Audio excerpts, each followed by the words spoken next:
to President William Ruto at State House, Nairobi. One good friend of mine told me, you know, if you go this journey, you could easily be taken to The Hague because you are actually admitting that your government and those others have committed crimes. But so be it. The protests that took place between June and July of 2025 has costed the country a whopping loss of about Kenya shillings 3 billion. The head of state announcing that the government has allocated substantial amounts of funds to support the affected families. We have already allocated Kenya shillings 2 billion towards compensation and reparation for those who have suffered verified harm. Assisted by its AI integrated case management system, and will be in a position, Your Excellency, to begin making payments in as short a time as a week from today. There are not many, Your Excellency. There are only 1,000, I think, the MCAs, the MPs, and everybody. But how can they make our lives unbearable? Because if you use a bullet, that bullet is bought by the Mwananchi you are killing. Key leaders who attended the event called for the reform of Article 37 of the Constitution on the right to assemble and demonstrate. To develop this law that will operationalize and protect the rights guaranteed under Article 37. That we've already put up a team to draft proposals on this particular article. We will support for the betterment of our country. Tunataka tujue hii haki hii ambayo iko ndani ya katiba, Wakenya wataifurahia vipi? Because the act of demonstration is to make your point known, not to disrupt life. Sometimes the greatest frustration by police officers is that they arrest someone on site. There is a camera showing that this person has banned Kikuyu law courts. What does the court do? They offer fines of about 5,000. The Kenya Kwanza leaders also took a swipe at the opposition for politicizing the unfortunate incidents recorded since 2024. And then be assisted by the police to carry out the demonstrations and say what they don't like and go home in the evening. That is the dream of this country. The millions of Kenyans who have nothing to do with politics. And let's accept our sins. I know whom we used to complain about when I was in the street. And today is the same person who's telling me I'm reforming this country. Meanwhile, President William Ruto has assented to the Division of Revenue Bill 2026, paving the way for county governments to receive 428 billion shillings in the 2026-2027 financial year.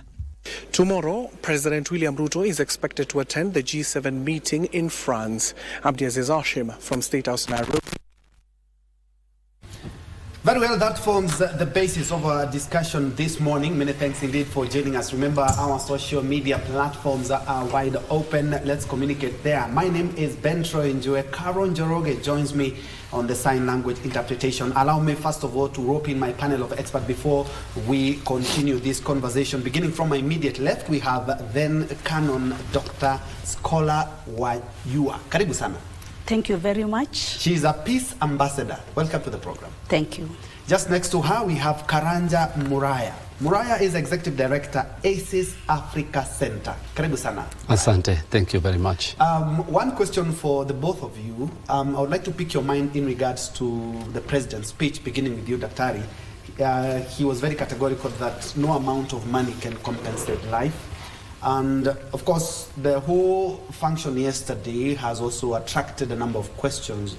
Why the compensation before justice? Of course, justice first, then compensation. Thank you very much. And for that question, I just want to say that first, I followed the process and of course the speech of the President. And I want to say that the issue of reparation and it's not only merely financial, compensation, as of course he quoted yesterday. It has also to acknowledge suffering, restoration, and at the same time ensure that justice is prevailing to all the victims, and at the same time also looking at the perpetrators. And so, of course, the issue of reparation is not only for the financial benefit, but again, it has also to look at the restoration, the pain, and what each and every person and every family incurred. Thank you very much. Karanja, they're saying that perhaps we put the horse in the cart in front of the horse. Reason being, he was very categorical that 2.5 for the right of life as a peace advocate and also as somebody who deals with a lot of young men and women in your organization. How do you reconcile this? Because the reason I'm asking the reconciliation, because some of these cases are still pending in court. We also had the Rex Masai inquest, which is still continuing, but there are now reparations amounting to about 2.5 million for each and everyone that was killed during this protest. Thank you, but let me begin by saying that what we saw yesterday, the launch of this reparation and compensation framework by the Kenya National Commission on Human Rights, presided by His Excellency the President, and the statement that was issued from State House by His Excellency the President during the launch of that framework is commendable to begin with. It's commendable because it represents, or it actually is one of the most comprehensive reparation framework that has ever been produced in Kenya. And it is not the first time that the issue of compensation for violation of rights and fundamental freedoms is happening. It has happened before, especially regarding the 2007 and 08 post-election violence. But we have to also note that the compensation for violations that happened during the 2007-08 post-election violence were awarded by the courts. And this brings us to a point where we have to make a distinction between what is happening now and what happened then. And to put it in context, there are two approaches that can be used to provide reparation, restitution, restoration, or some form of compensations for human rights violations. And the first approach is the criminal justice system approach. And the second one is what has happened now, which is a transition justice-based approach to the violations. Of importance is that we need to look at the criminal justice approach to restoration, compensation, or to violations as being conducted within the legal framework of Victims Protection Act 2014. And that's a judicial process. A judicial process leading to determinations of the violations and awarding of some form of compensation or reparation. But a transition justice-based approach to reparation basically is not determined by the court. Is not based on a court determination. Is not a judicial process. And that's basically why this particular framework was designed or developed by the Kenya National Commission on Human Rights in consultations with the victims and all the actors and stakeholders involved, including the civil society and government agencies, resulting in the statement that was issued by the President. So we have to make that dichotomy, or we have to distinguish between those two approaches, because then it answers your question. That one process is judicial or judiciary-led, and it happens within the criminal justice system, and the other one is basically a transition justice-based approach, and this what we have seen now is a transition justice-based or approach-based based on what we have basically been able to establish. I don't know the names of those people who are being compensated, but I can argue that over 75% are young people. You'll be telling us what you do at ACES with young people to ensure that we are bringing them to the table as well. Absolutely. And of course, in such a function, we didn't see a lot of them. Yeah. But back to you, Daktari. I'm looking at what some of the people have been quick to note, including some of the victims, especially of the enforced disappearances. They are quick to note that, yes, in as much as we have been given this amount of money, that is not justice. We still want justice. I would like to pick your mind in regards to that. Thank you very much. I want to start again by saying that justice, healing, and national reconciliation are 2 or 3 issues that come on board in this. And that human rights, you know, leave a lot of when they are violated, they leave a lot of pain within and without, not only the physical harm, but also psychosocial, psychological, and especially among the youths. It leaves a lot of wounds and scars. But at the same time, I want to say, I would want to say that about the youth, and of course the question that is at hand right now is that there is no amount of money that can really heal somebody, a mother who lost a child. There's no amount of money.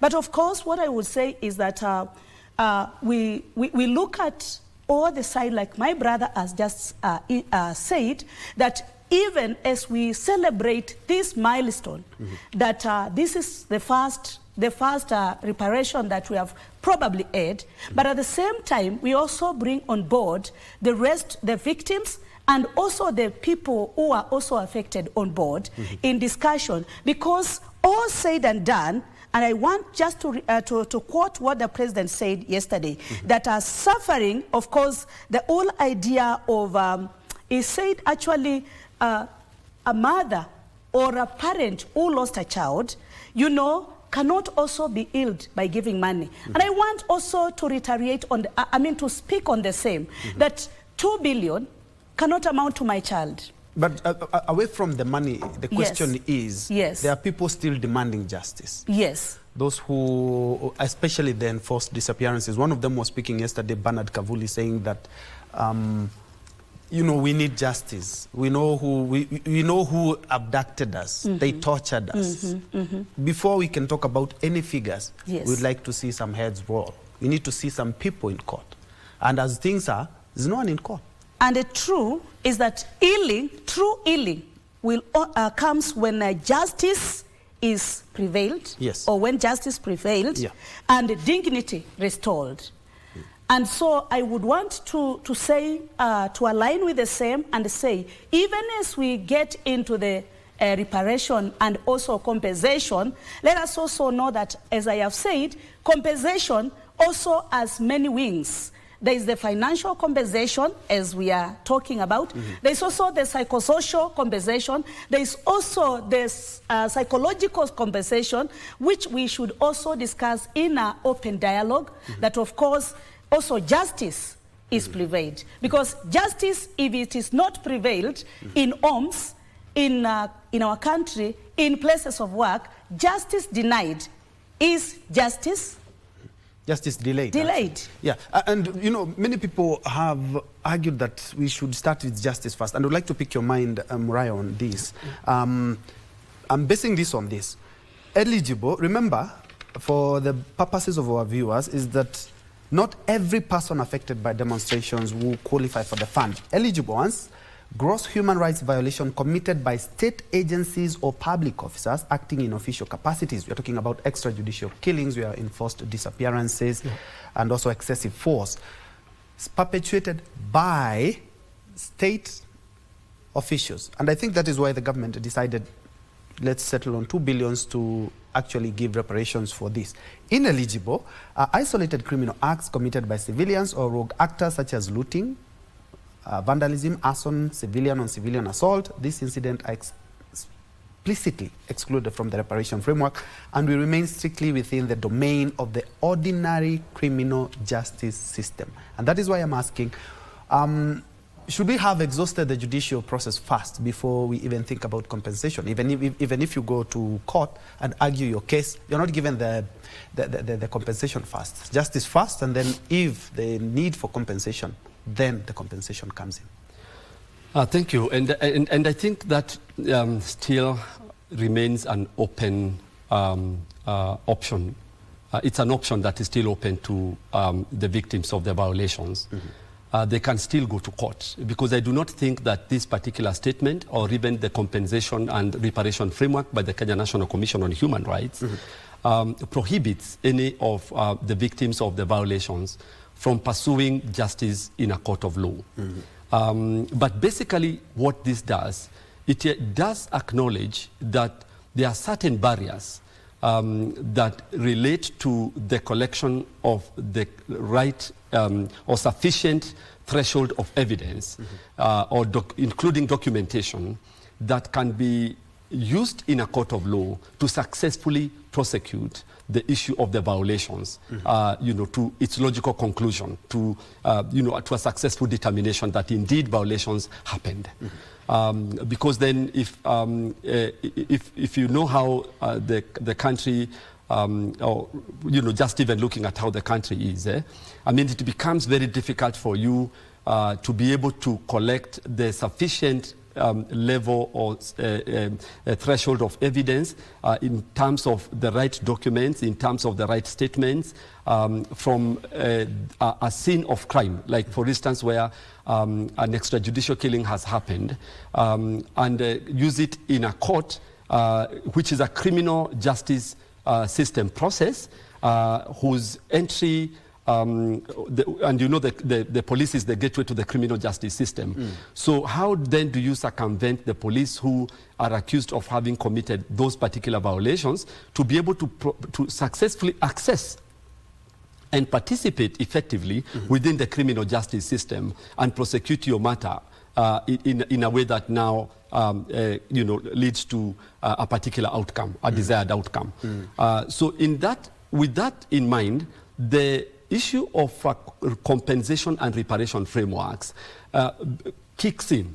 And it is important to understand that the one thing this framework has done is to lower the evidentiary standard, or the standard of evidence required for the compensation and reparation to happen.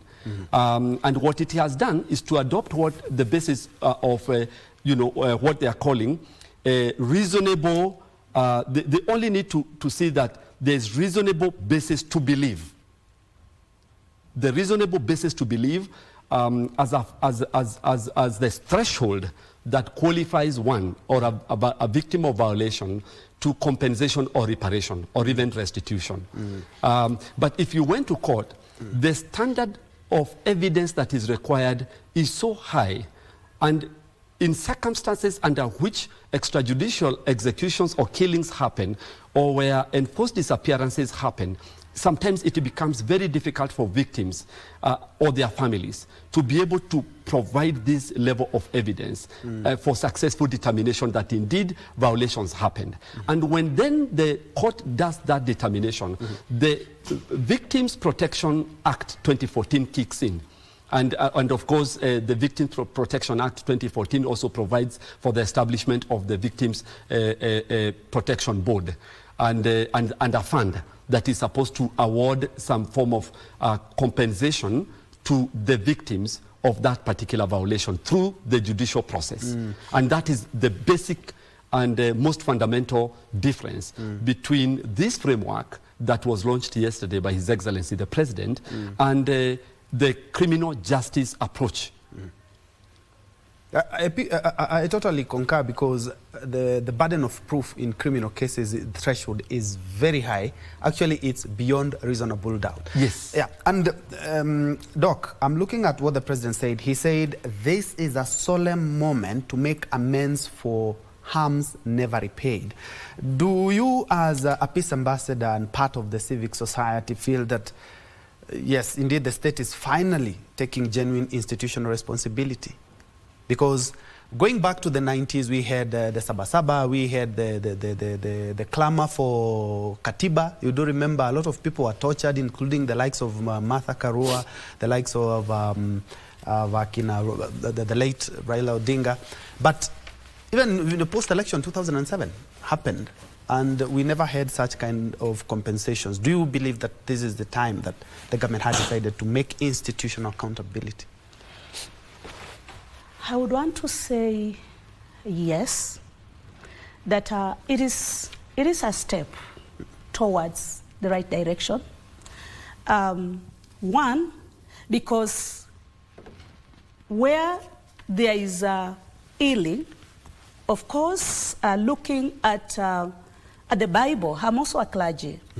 The Bible says the Lord requires us to act justly and to love mercy and to walk amply with your God. From a clergy and also a scholar, I teach at St. Paul's University. From a clergy aspect, I want to say that if each and every side is given an opportunity to be able to, to express themselves, and if at the end justice prevails, then I would say we can say that we have started or initiated an historical moment. If, and this is my prayer, that this would work not only to a limited group of people, but of course across, that each and every person will feel that I have justly been treated, and I have been dignified, because dignity is very important for every human being. Humanity and dignity. Recently, on Thursday, we had a very huge conference with at St. Paul's University. Of course, it was interreligious and intercultural, bringing on board both Muslims and Christians. But of course, the young people were the majority. And we are talking and saying that dignity is important, because if it is denied in every space, then of course each person feels undermined. So I want to say yes, we are on the right direction, if only we embrace it from an open space. Mariah, let's now hit the nail on the head. The cause of all these issues is politics. Let's be honest, it's politics. Even the latest one at the Osain's Cathedral is tied to politics. The Gunism that was there was to a point attached to politics. Let me give you a practical example. A few weeks ago, we as Arsenal fans, we thronged Nairobi CBD in our thousands, in Arsenal jerseys and everything. You did not hear any looting of property. You never heard about people being mugged, you know.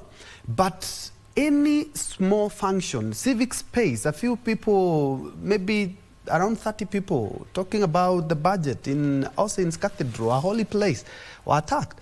And looking at the politics that we have had, especially when it comes to demonstrations, they have all been ugly because of the face of politics.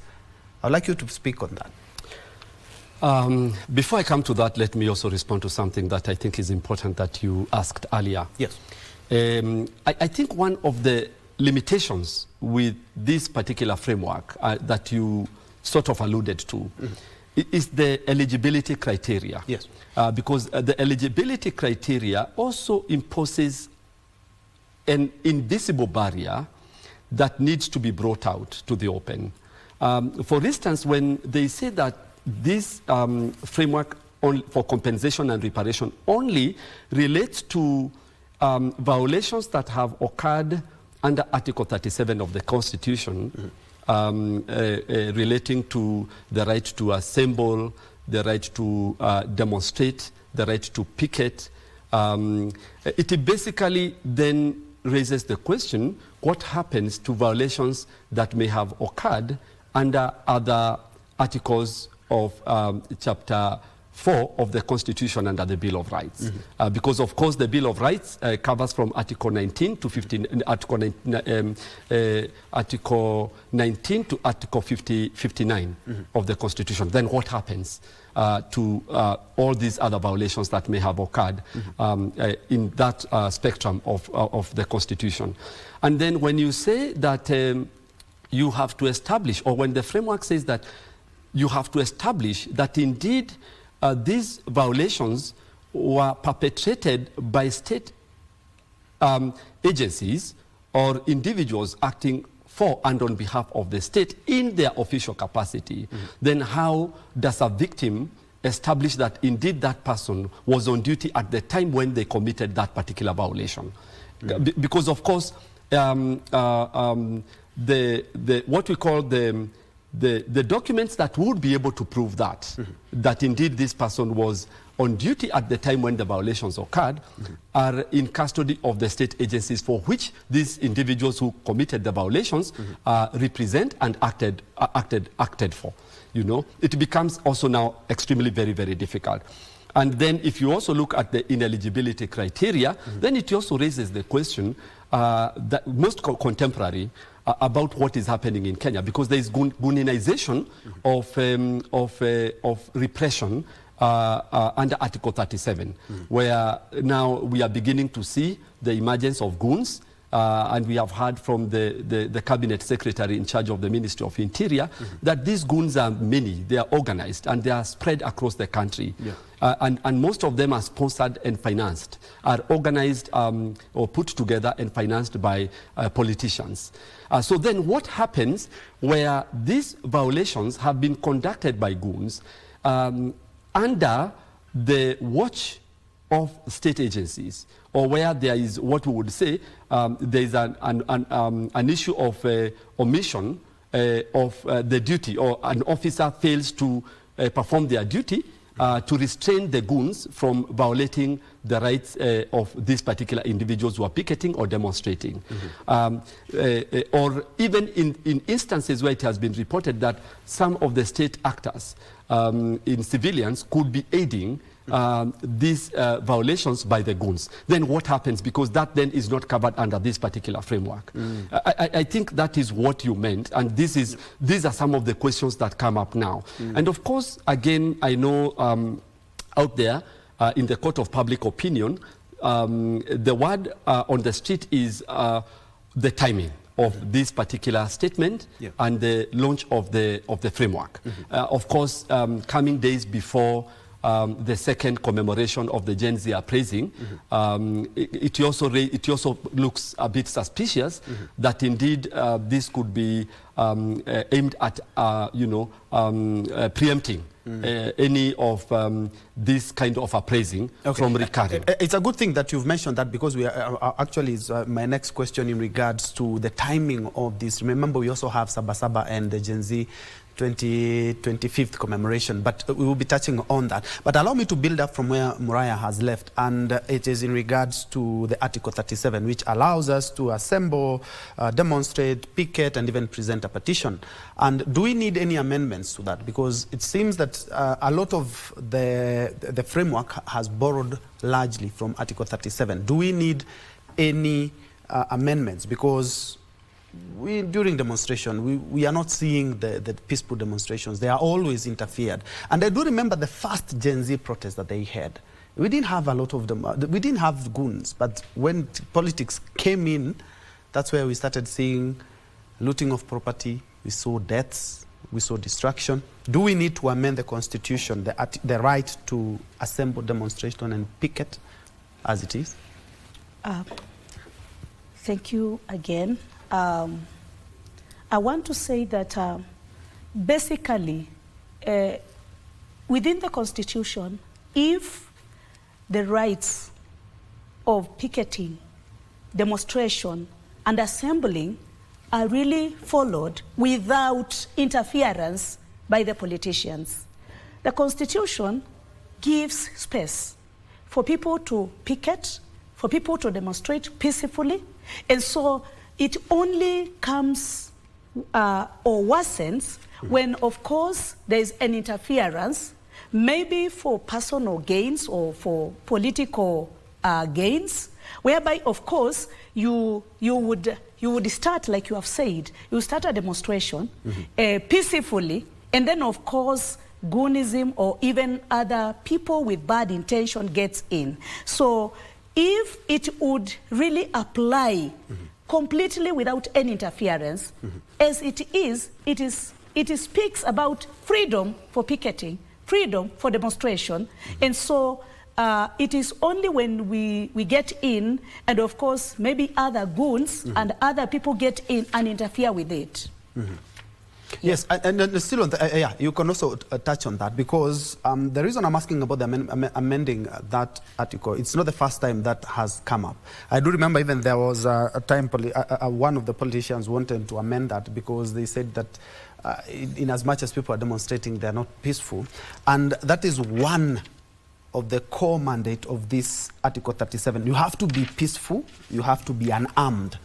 So in terms of amending the Article 37, because if at all a politician can, you know, pay a number of youth 1,000 shillings, 2,000 shillings, 500 shillings, and then they start looting, you know, they start, you know, stealing things from motorists, then I think they should be having an amendment that anyone who perpetrates any forms of violence should be held to account. I think it's a good question, but if we were to open up the Constitution to amendment whenever there are such issues, or whenever such issues arise, then we would just have to leave the Constitution open to a lot of amendments. The reason I'm asking this is because how many people have died just because of Article 37? Yeah, absolutely. But over 200 in the last 2-3 years. The thing for me is that the Constitution speaks in generalities, but it's supposed to be operationalized by subsidiary laws that are created by Parliament. So perhaps what, for me, from the side of the state, what we should be looking at, because the killings and the violations, the excesses that we witness, whenever there are the right to, you know, to demonstrate, or the right to assemble, demonstrate, picket, and present petition happens under Article 37, is usually oftentimes provoked by the need to suppress the demonstrators for mostly political reasons, because the Constitution provides a very clear safeguard under Article 24 for the limitations of the rights. This particular Article 37 can be limited by using Article 24, where it is believed, or there is cause enough to believe, and this has to be lawful, it has to be reasonable, and it has to be justifiable, that the demonstrators were armed and they were not peaceful, for instance. But on the part of the police, and I'm talking about the duties and responsibilities that the Constitution imposes. On the side of the police, there is the Public Order Act. And the problem with Public Order Act, because it is oftentimes the one that is used to suppress the rights or the fundamental freedoms under Article 37, you know, the right to picket, Yeah. So what happens is that the Public Order Act was not revised after the promulgation of the new Constitution in 2010. And it remains pretty much colonial. Exposed. Yeah, pretty much colonial, and exposes the progress on the Constitution, or the progressive articles under the progressive Article 37 in the Constitution, to a lot of ridicule by the state actors. Now, what has happened, and I think where we need to put our energy more and focus on, is the review of the Public Order Act, and I say that fully acknowledging that there are already efforts that to develop a public order policy. That are being spearheaded by the Ministry of Interior together with some of the non-state actors, emanating from the Maraga Task Force recommendations on police reforms. So the public order policy is being reviewed, is actually being enacted for the first time, for the very, very first time at the moment, together with the national policing policy, because Kenya has not had a national policing policy for the time the National Police Service has existed. And you know, the practice under public policy, in public policy development, is that you're supposed to have the policy first and then the legislation comes next, you see. But in this particular case, we have a Public Order Management Act that predates the Constitution, but we do not have a policy. But now they are coming up with a policy without reviewing the Act, the Public Order Management Act. But the question you had asked earlier, whether there are efforts to institutionalize progressively some of these issues.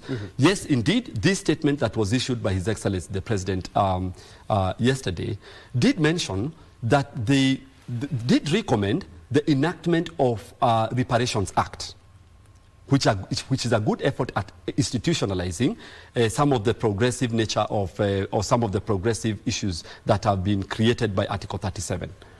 And then now that there is the enactment or efforts to develop public order management policy and to develop a national policing policy.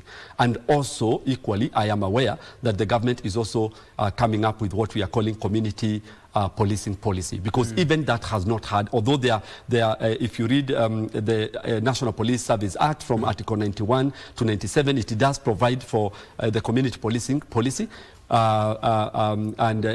Community policing, and then the Constitution also provides in Article 244E that there should be a community policing framework, but there is absolutely no policy.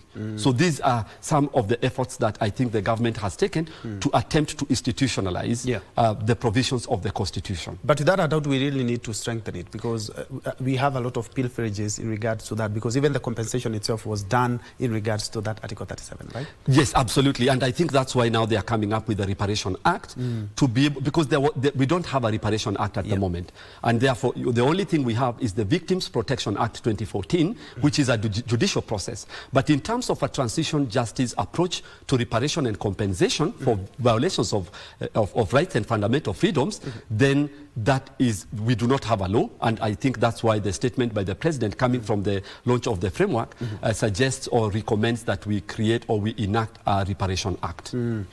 Doc, allow me to borrow something from Muraya there in regards to what we're expecting this year and this month, the next couple of days. We're also expecting the Gen Z to hold their second commemoration.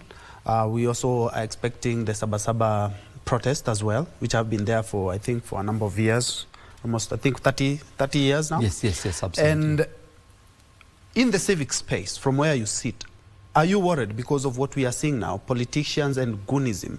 I've covered 4 election cycles, 2007, 2013, 2017, and 2022. And I can tell you the goonism, 2007, 2013, we saw what happened, but there wasn't the issue of goonism as much as it is now. We are seeing even churches being attacked. We are seeing young men, you know, on the road stealing from innocent motorists. In the civic space, are you worried? We are headed towards 2 demonstrations. Also, we are headed towards 2027 election. As a peace ambassador, and also as a clergy, and as a scholar, dealing directly with the young Gen Zs, with the young people, I would say that yes, we can't fail to be worried because of the past, because many times the historical past, of course, can reflect on the future and the present. So what we have seen in the past is really worrying. But I want also to thank God that we can sit and, of course, think about the reparation. And as I said in the beginning, it should not only focus on the monetary benefit for young people. We should think in a dialogical way. And as a peace ambassador, I will call upon each actor and each sector, and especially the state actors, the politicians, to call upon them and say that as religious leaders and as ambassadors of peace, we are the guardians of moral conscience. We are the guardians, and to speak for those who cannot speak for themselves. And so at this particular time, we want to pray and to call upon every Kenyan, the Gen Zs, the religious leaders, the politicians, to look at humanity and dignity as a very important thing. We cannot afford.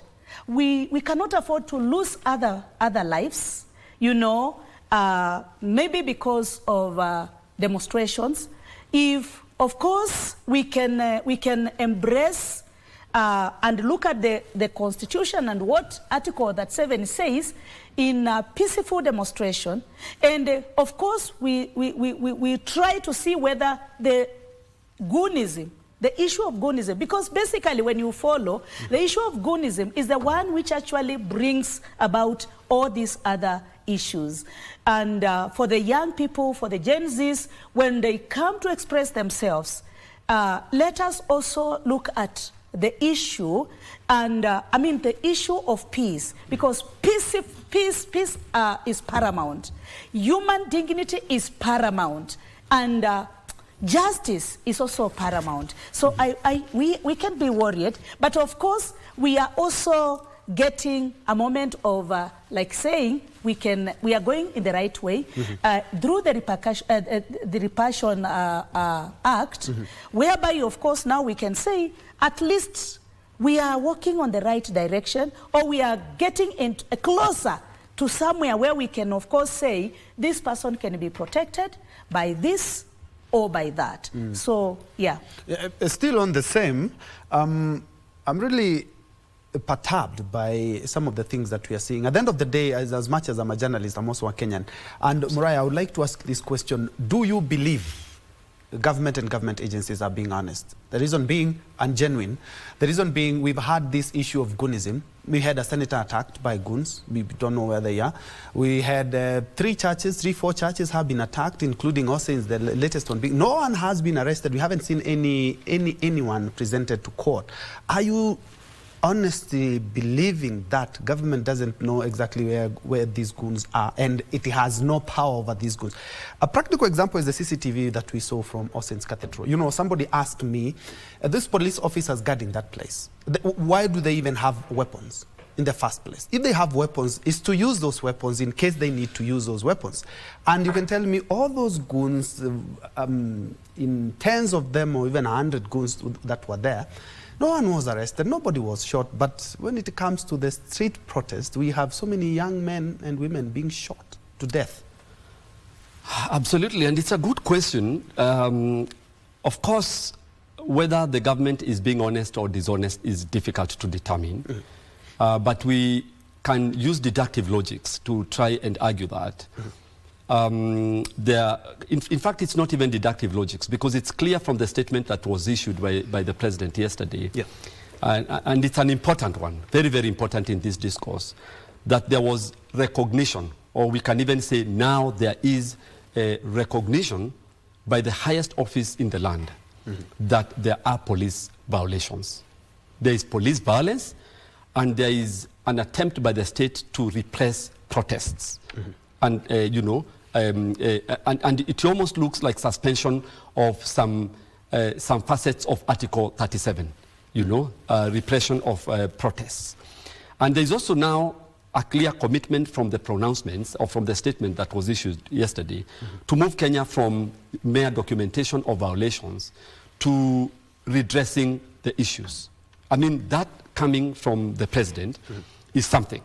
We can't say it's nothing. But my point specifically is on goons, because a practical example in the Wetima Church, I think in Nyeri. In Nyeri, yes. We did see police vehicles, we did see tear gas, and police said they were not responsible for that. And during the Austin's one, a few days ago, from the CCTV camera, there's something they can tell you. Absolutely, and to say that the government does not know and is to be dishonest to begin with, because then, of course, what happens to, the government superintends over everything, all the affairs, governance affairs in the country. So it would be able to know through the intelligence apparatus, the investigations, and so on and so forth, if there is any peculiar mobilization of people, financing and weaponization to suppress protest. It is difficult to say that they wouldn't be able to know, or they wouldn't have the capacity to know. But you also did mention at some point that is it politicization of every fundamental issue in this country, because we have seen during the issue of housing, there was a suppression of protests that resulted in deaths of protesters. Yes. We saw this lastly in most recently about the Ebola, Yes. and we had seen something similar in Embu about some people protesting or picketing outside a hospital, a health facility, Yes. And so on and so forth. Exactly. So we can't, we have been advocating for the government to first recognize that these violations are happening and to take responsibility. And I can say for sure from the statement, from the framework and the statement yesterday, that recognition has now been accorded. Now, at least we can say the government has acknowledged that these violations have happened. Are they committed by the police? The government has acknowledged that these violations are committed by the police. And that's why that particular framework relates to, in its eligibility criteria, to state actors, state agencies, and all those people working around the state. But in terms of the goons, I would say that indeed there is fear everywhere, not just with you, but everywhere. I mean, everywhere you go, that is the topic that is being discussed now. That coming before the August 2027 elections, we can see mobilization, we can see weaponization of suppression of protest. And it does not look good. And it is worrying. And I think I would hope that the political will that has been missing before, now that the president has come out clearly to admit that these violations have happened, including violations that have happened, and of course, under the watch of the state agencies, need to be addressed and redressed. And I hope there is that political will from the highest levels. We saw this demonstration from the president. I hope it will be followed by the Ministry of Interior, the National Police Service, and all other security agencies to begin a process of auditing, comprehensive or a public inquest or inquiry into the issue of goonism. Who are they? Who finances them? To what extent have they been weaponized? What agenda is driving them? And how safe are we around the election time? Very valid point. And Doc, from what Muraya is talking about, because we are also looking at 2027, we are hoping that it's going to be a very peaceful election. Do you believe the government agencies that are mandated, because at the end of the day, it's not just some of the things that we are seeing in goonism, sometimes it begins as a hate speech, because we have National Cohesion Integration Commission, which of late has been fingered by a number of Kenyans, talking about, we need to be doing something. Politicians are spewing hatred left, right, and center from both the government and also from the opposition, heading towards the 2027 general election in regards to the agencies tasked with ensuring that we have a conducive environment to conduct our civic and cardinal duty of elections. Thank you very much again. And just like you have said, rightly said, and also my brother Muraya, I want to believe, and this is our prayer from the church. This is the prayer that we are making, that of course the agencies, the state agencies, given mandate to protect and of course to safeguard lives, will also be able to safeguard lives in the right way, if I can use that word, that of course, no, we will not see lives being lost just because of politics, just because of election or maybe post-election maybe issues or demonstrations. This is our prayer. And I want to quote my Vice Chancellor, Professor Esther Mombo, recently in a conference that we held on dignity and justice. She said, when dignity of human beings and justice is denied everywhere, then of course you will find that everyone is exposed probably to harm. And so I want to say that dignity is very important, justice is very important, and state agencies and officers, it's our prayer from the church. And as a clergy, I would want to pray that, of course, each one of us will get or will take their parts. The clergy will also take their part. The politicians will also take responsibility and also act justly, so that, of course, we will have a peaceful Kenya. Because we don't have another country. Kenya is our country for you and for my brother and for every Kenyan. This is our country. We are in Kenya to stay. We are in Kenya to live, and we would want to see peace and a peaceful even living, even before, during, and after elections. Yes. Well said. Mariah, as we wrap up, I did check out what you guys do at ACES Africa Center in regards to the inclusion of the young generation, and especially the Gen Z. Also, they need to have their space. They also need to be heard. We are gearing up towards a very, very, very rigorous electioneering period. What exactly are you doing at ACES to ensure that elections, just like Doc has said, are not only free, fair, but are also credible? Absolutely. And before I come to that, I must mention something very important here, very quickly. Allow me to, in 1 second. That what we have seen the president do with the launching of the reparation and compensation framework, we have to put it in the right context.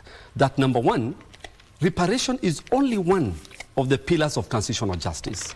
Because as we said, that is a transitional justice approach as opposed to criminal justice system approach. But the other facets of transitional justice approach include truth-telling and accountability. Truth-telling, accountability, institutional reforms, and guarantees of non-repetition. That these violations will not be repeated again. And that's what we need to see. And we also need to see the truth-telling, truth being told about what exactly happened. And we also would want to see accountability. These people who committed these violations, where are they?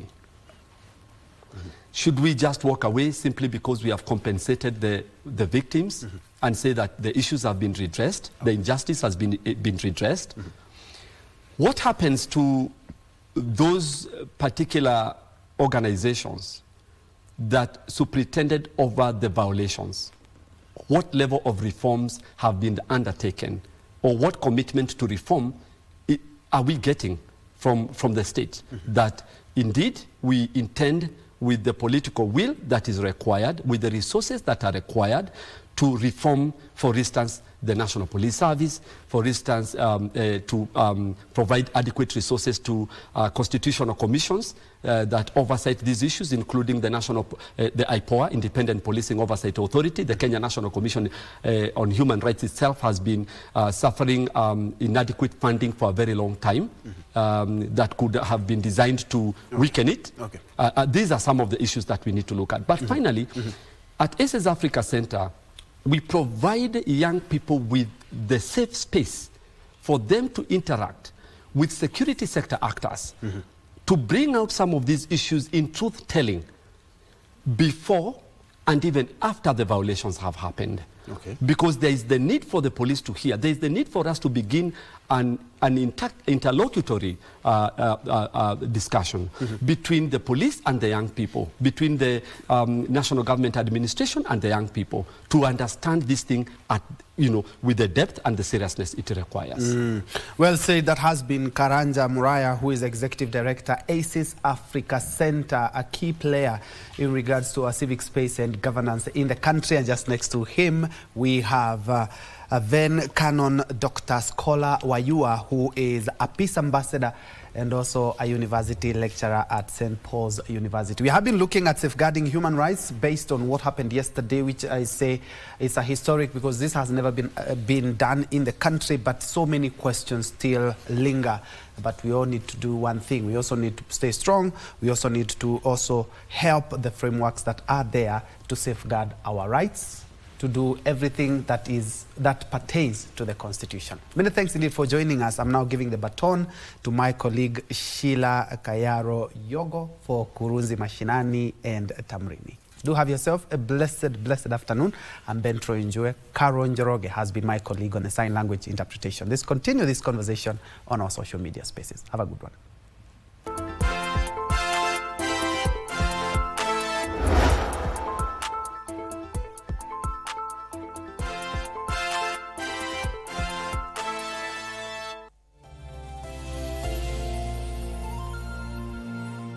Hey, you. Yes.